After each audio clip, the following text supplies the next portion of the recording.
Menteri Kesehatan Budi Gunadi Sadikin mengumumkan adanya 5 orang pasien COVID-19 varian Omicron meninggal dunia di Indonesia hingga Senin 31 Januari 2022. Dari jumlah tersebut, 60% pasien belum mendapatkan vaksin lengkap. Hal itu dikatakan Menkes Budi dalam konferensi pers terkait evaluasi PPKM secara virtual pada Senin 31 Januari 2022 seperti dikutip dari kompas.com.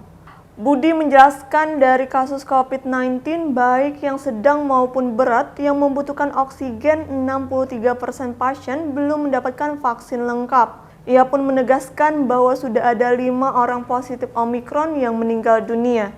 Budi juga menyebutkan meski gejala yang ditimbulkan COVID-19 dari varian Omicron lebih ringan, namun dapat berdampak parah bagi kelompok rentan seperti lansia, penderita komorbid, dan anak-anak.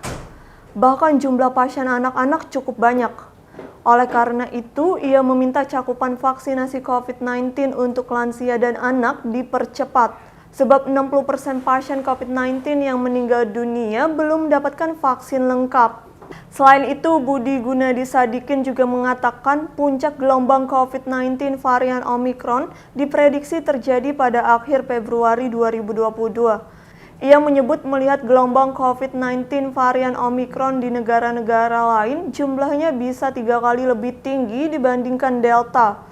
Puncak kasus COVID-19 varian Delta di Indonesia mencapai 57.000 kasus per hari.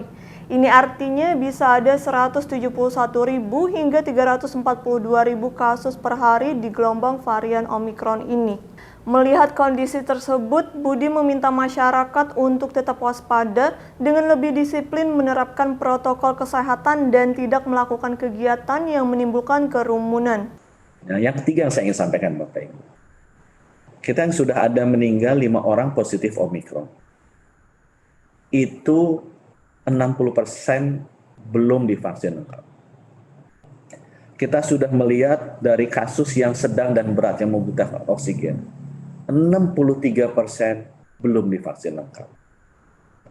Kebanyakan dari mereka lansia, dan kita identifikasi cukup mengejutkan jumlahnya yang anak-anak. Jadi berdasarkan fakta itu, hal ketiga kami ingin sampaikan Bapak Ibu, percepat vaksinasi. Terutama untuk lansia kita dan anak-anak kita.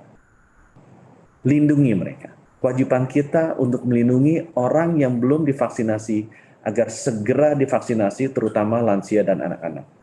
Karena 60% yang meninggal itu belum vaksin lengkap dan 63% yang masuk bergejala sedang dan berat membutuhkan oksigen itu belum divaksinasi lengkap.